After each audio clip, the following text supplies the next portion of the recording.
सभी मित्रों को प्रेम प्रणाम।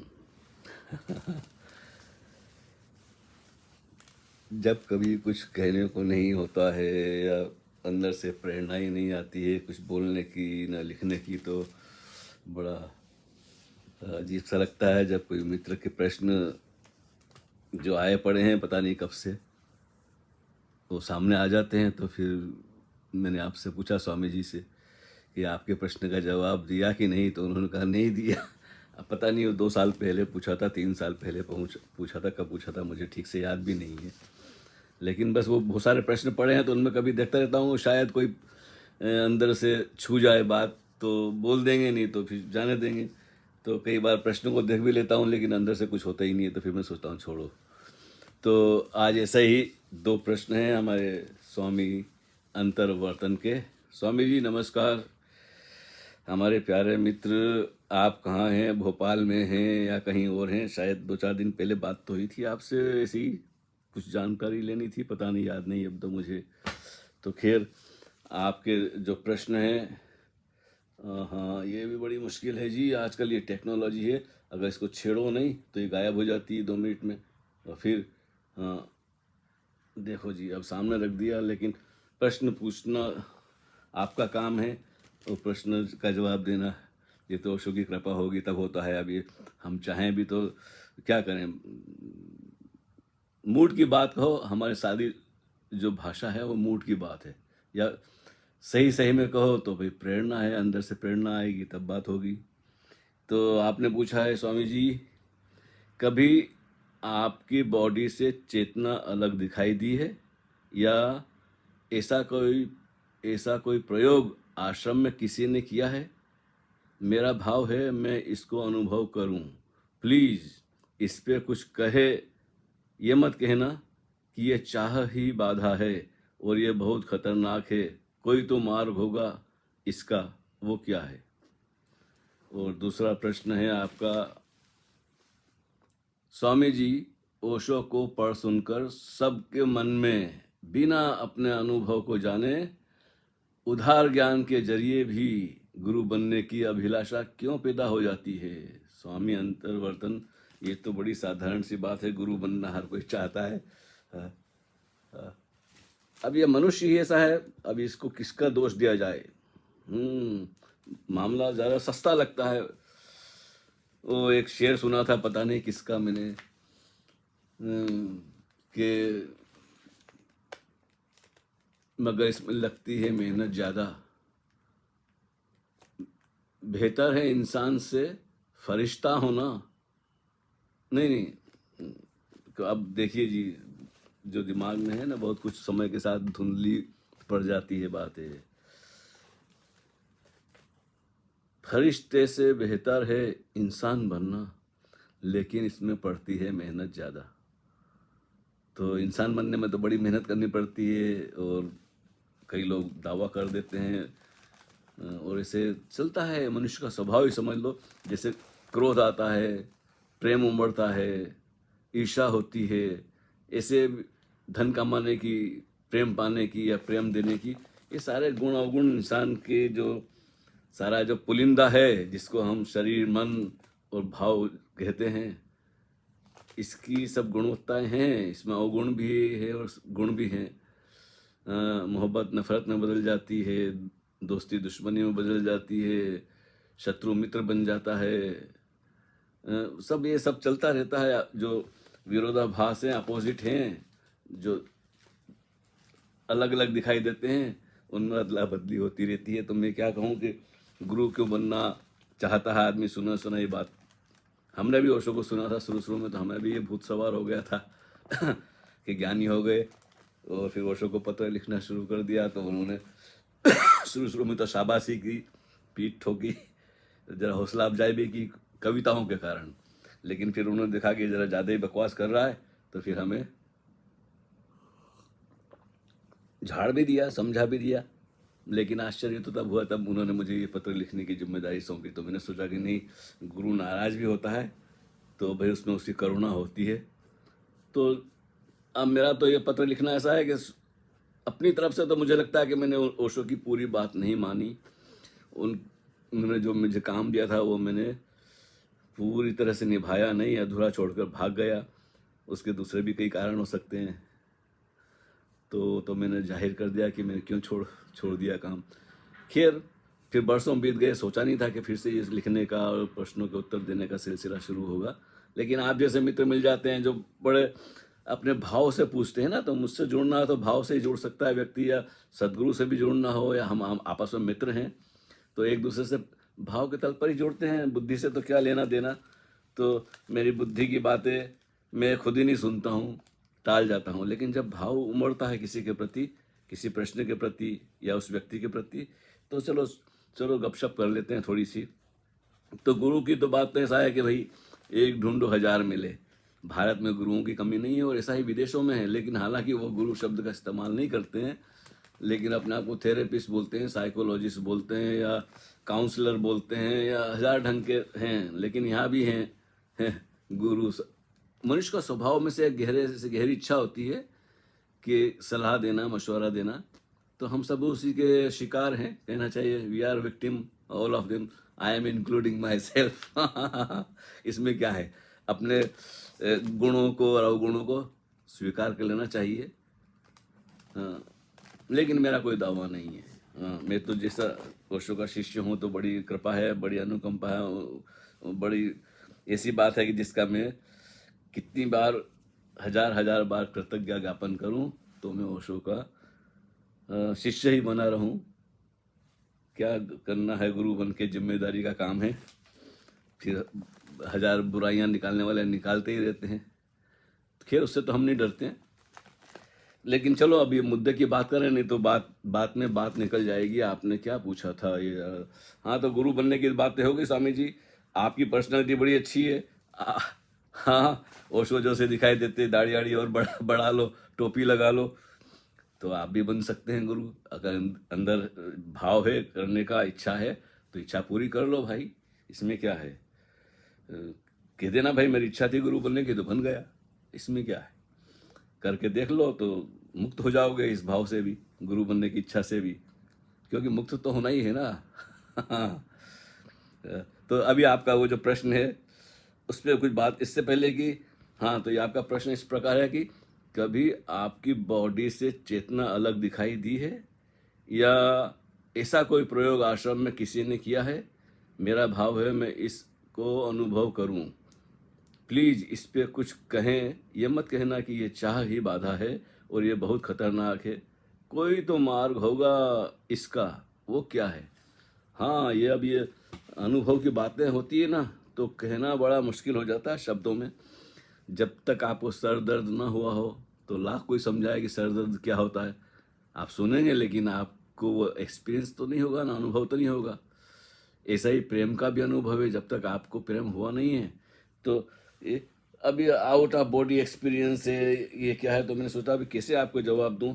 हाँ, हुआ तो है, लेकिन जब भी हुआ है अनायास और अकस्मात हुआ है। ऐसा नहीं कि मैं तैयारी कर रहा हूँ और मुझे ऐसा होना है। बहुत बचपन की भी बातें याद आती है, कुछ नदी में डूबने की एक बार याद आती है, तो वहाँ भी कुछ ऐसे ही हुआ था। लेकिन तब तो मेरी उम्र ही कुछ थी, मतलब 9-10 साल की होगी। तो वो डूबते डूबते बच गया मैं किसी तरह से। तब ऐसा कुछ हुआ था एक बार। मैं उज्जैन की बात है, वहाँ एक बड़ी टेकरी है, गोगासाकी के टेकरी बोलते हैं। तो मैं वहाँ छोटा बच्चा, वही 10-12 साल का, 10 साल का रहा हूँ, 9 साल का। अब इतनी उम्र रही होगी जब जेब खर्च के लिए पैसे नहीं होते थे, तो कुछ छोटे मोटे काम कर लेते थे। चिवड़ा बेचा करता था मैं अपने घर में, वो बनू के माँ से थोड़ी हेल्प लेके। तो ऐसे ही वो फिर वहाँ खेल भी होते थे, ऊपर वो चक्री होती थी और फिसलनी, नाम क्या क्या 2-3 ऐसी चीज़ें थी। तो उस बहाने से वहाँ कि भाई मैं चिवड़ा बेचने जा रहा हूँ। तो वो वहाँ खेलने को भी वो थैला अलग अलग रख के और कमीज उतार के, कभी कभी वो लोग भी आ जाते थे तो कुछ कबड्डी वगैरह खेल लेते, तो 2-4-6-8 लोग मिलके पता नहीं कहाँ थे। तो वो बहाना मिल जाता था। भाई अकेले जाओ तो कहाँ गए थे इतनी देर से, तो चिवड़ा बनाने दोनों काम हो जाता। कभी 8 आने रुपया के सेल भी हो जाती थी, ज़्यादा नहीं, 8 आने, एक आने और 2 पैसे का तो बेचता था मैं। तो सिनेमा देखने के लिए पैसे मिल जाते थे, किसी से मांगना तो अच्छा नहीं लगता था। तो उन दिनों में जब एक बार पता नहीं क्या हुआ, बहुत खेल में थक गया था और चिवड़ा वगैरह बिका नहीं था, थोड़े दो चार आने का बिका भी होगा, तो मैं वहाँ वो जगह थी कोई बेंच के पीछे कोई घास, ठीक ठीक से याद नहीं, तो वहाँ मैं बैठा था तो शायद नींद आ गई मुझे, लेट गया। भूख प्यास भी लगी होगी, थक भी गया होऊंगा दिन भर भटकते भटकते। शाम को निकला था 2 बजे, शायद 3 बजे। तो रात को कब नींद आ गई पता नहीं चला, और रात को मेरा ख्याल जब 12 बज गए होंगे जब, तो सब लोग चले गए, सन्नाटा था, एकदम अंधेरा हो गया था। और तब मेरी आँख खुली एकदम से तो मैं डरा कि कोई भी नहीं आ रहा तरफ। इतनी पहाड़ी पे जो लोग घूमने फिरने आते हैं, सैर सपाटा करने आते हैं, शाम को 8-9 बजे तक पहुंच जाते हैं वो अपने अपने घर। अब मैं अकेला, तो उठा और जैसे ही मैं खड़ा हुआ तो ऐसा लगा कि मेरे पीछे कोई खड़ा है। तो एकदम से जैसे वो मैं भागना चाहता हूँ और एकदम से भाग नहीं सका, एकदम शरीर एकदम से जाम हो गया, जैसे भागने की बड़ी इच्छा है और अगर मैं नहीं भागा तो ये मुझे पकड़ लेगा। हालांकि कुछ दिखा नहीं, लेकिन ऐसा आभास हुआ। तो मैं भागना चाहता था तो भाग ना सकूं, और फिर एकदम से मैं भागा तो जो मेरा थैला था वो वहीं छूट गया। जो पैसे तो मेरी जेब में थे, कुछ 6 आने 8 आने होंगे, लेकिन वो थैला जो चिवड़े की पैकेट का था वो वहीं छूट गया। और मैं ऐसा भागा जोर से, सीढ़ियाँ 6-6 4-4 सीढ़ियाँ एक साथ छलांग लगा देता था। उस वक्त मुझे ऐसा लगा कि जैसे मैं वहीं खड़ा हूँ, वो जहाँ मुझे लगा था कि मैं भाग नहीं सकता हूँ, और शरीर मेरा भाग गया। तो मैं जब नीचे आया सड़क पे, जहाँ कहते हैं नई सड़क उसका नाम था, तब मुझे लगा कह रहे मेरा तो शरीर तो वहीं छूट गया ऊपर जहाँ। तो मैं बड़ा उस वक्त बस यही ऐसा एक सबसे पहला अनुभव हुआ था। तो लेकिन अभी तक स्पष्ट नहीं होता कि हुआ कैसे, सच में ही मैं वहाँ खड़ा था ऊपर और शरीर भाग गया था कि क्या हुआ था। तो ये पहला अनुभव था। नदी में डूबने का भी ऐसे ही कुछ असमंजस जैसा है मामला। हाँ, जब ओशो के पास आए तब ये घटनाएं घटी। तब भी हमारी तरफ से कोई सोचा नहीं था कि ऐसा हो जाएगा। हाँ, तो ऐसा नहीं कि चेतना दिखाई दी, शरीर दिखाई देता है दूर। चेतना तो देखने वाली है ना, दृष्टा है। तो ऐसा लगता है वो शरीर खराटे ले रहा है। कौन ले रहा है खराटे? अब बड़े बड़े से गैरेज में मैं रहता था उन दिनों।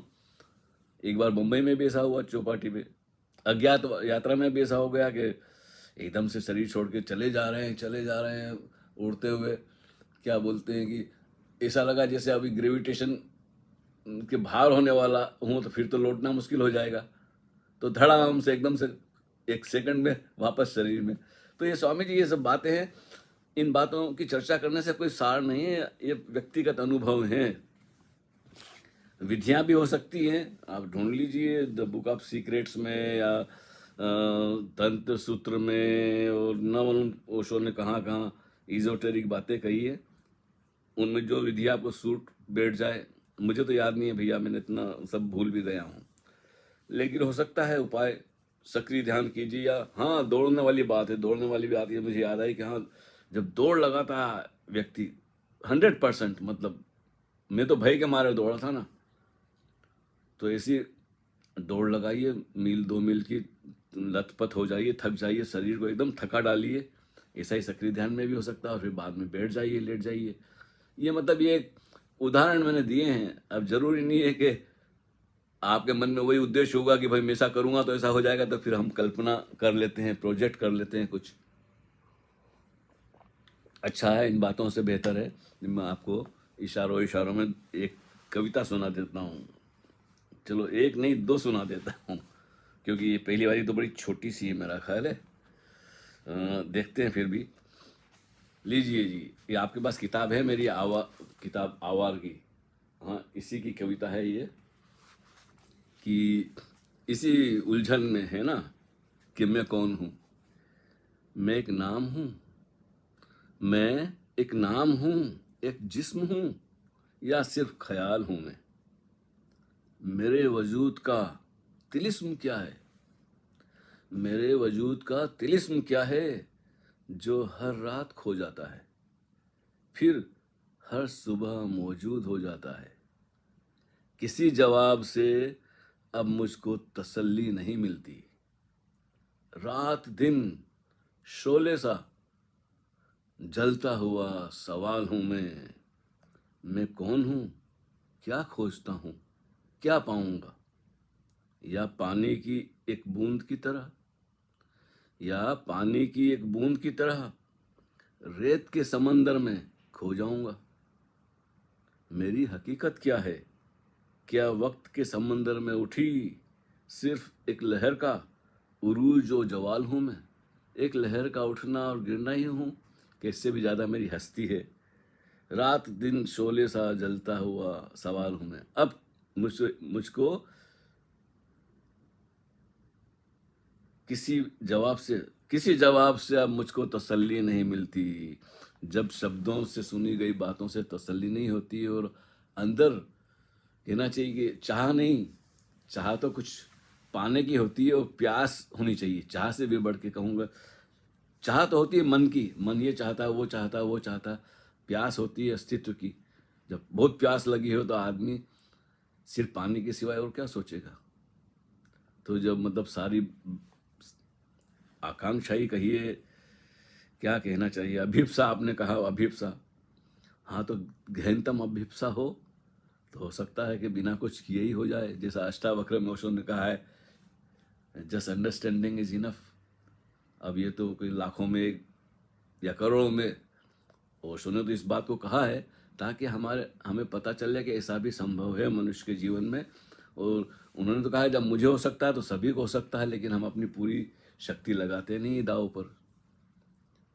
हम सोचते हैं कि 10 मिनट ये कर लो, 15 मिनट कर लो, आधा घंटा ये कर लो, 1 घंटा कर लो, वो 3 दिन का वो कैम्प कर लो। अब हम हिसाब किताब में जीते हैं। कई लोग सर्टिफिकेट लेके आ जाते हैं, बोलते हैं जी मैंने वो ग्रुप कर लिया, मैंने वो थेरेपी कर लिया, अभी तक कुछ हुआ नहीं। होने को क्या है? जो हुआ हुआ है पहले से ही, उसी उसी पे नज़र पड़नी चाहिए ना। देखने वाले को सब कुछ दिखाई देता है। चलो अगले कविता पढ़ते हैं। अब यार मजाक मजाक में, बात बात में, चलो ये ज़्यादा आसान लगता है मुझे कविता में बात कहना, क्योंकि ये क्या मेरा ख्याल, क्या मेरा ख्याल, क्या तुम्हारा इरादा, तूफान में उड़ते हुए पत्तों का वादा, फिर मिलेंगे, गुल खिलेंगे, पंखुड़ियाँ गुलाब की खाक में मिल जाएगी, और हर नई बात कल पुरानी हो जाएगी। ओशो आए, ओशो गए, समय की रेत में समयातीत के बीज बो गए। तुमसे मुझसे यारों से, तुमसे मुझसे यारों से क्या कह गए? मैं यही हूँ तुम्हारे दरमियान, सांस सांस में दिलो जान की तरह, सांस सांस में दिलो जान की तरह, बंद मुट्ठी में खुले आसमान की तरह, फिर जाग रहा हूँ जिस्मों में रूह के अरमान की तरह। तुम भी जागोगे और जानोगे मुझे एक दिन अपनी ही दिलो जान की तरह। ओ धरती के नमक, ओ धरती के नमक, तुम सिर्फ मिट्टी के पुतले नहीं हो, तुम नूर की झलक, जमीन पे उतरे हो आसमानी धनक, जिसका तिलस्मी वजूद दिखाई तो देता है मगर हाथ नहीं आता। इंसान क्यों अपना ही सुराग लगा नहीं पाता? क्या मेरा ख्याल और क्या तुम्हारा इरादा, तूफान में उड़ते हुए पत्तों का वादा। तो ऐसा है स्वामी जी, बातें ही बातें हैं। और अच्छा है दिल की बात कर लेना, लेकिन बात तो बनती तब आदमी सब बातों को छोड़कर अपने आप में एक गहरी प्यास पैदा करता है। हो जाती है सब छोटी मोटी वासनाएं पूरी करके देख लिया, फिर लगता है कि इसको दोहराने से क्या सार है। जब तक प्यास ऐसी ना लगे जैसे बुद्ध को लगी थी, सब कुछ दाव पे लगाने की। तो ऐसा है कि ये दाव का मामला है, कोई धंधा व्यापार तो नहीं है, हिसाब किताब वालों के लिए तो नहीं है सब खेल। बस अपने आप को पूरा दाव पे लगा दो, कोई भी ध्यान की एक विधि चुन लीजिए आप, और क्या कहूँ, इससे ज़्यादा तो कुछ नहीं है। प्रेम हो जाए ओशो से, तो प्रेम से तो आप हुए ही हैं, बंधे हुए ही हैं। तो प्रेम पराकाष्ठा है। जब अगर प्रेम गुरु के प्रति हो जाए, लग जाए वो आग प्रेम की अगन, तो फिर कुछ नहीं करना पड़ता है। फिर तो ऐसा लगता है कि जैसे आप उनके बिना जी नहीं सकते। वो आपका तन मन प्राण वो चारों तरफ आपको आप पे छाए रहते हैं, दिन रात सुबह शाम उठते बैठते उनकी याद बनी रहती है, आती जाती भी रहती है। तो प्रेम स्वाभाविक है, सहज है। अगर गुरु से ऐसा घनिष्ठ प्रेम हो जाए तो फिर बहुत सारी साधना से आदमी बच जाता है, मतलब। लेकिन थोड़ा बहुत अगर साधना भी करता रहे अपने हिसाब से, पर अपने हिसाब से आपको अपने लायक विधि चुननी है। मेरे कहने से तो कुछ नहीं है। हाँ होगा, हमने भी बहुत पापड़ बेले। हाँ, अभी भी बस चल रही है, यात्रा चल रही है। अब ये लंबी बात ना हो जाए, इसके लिए अब यहीं से इसको समाप्त किया जाए, और फिर कभी ये हो जाएगा, मूड बन जाएगा तो बात करेंगे। और हरिओम तत्सत, सभी मित्रों को प्रेम प्रणाम।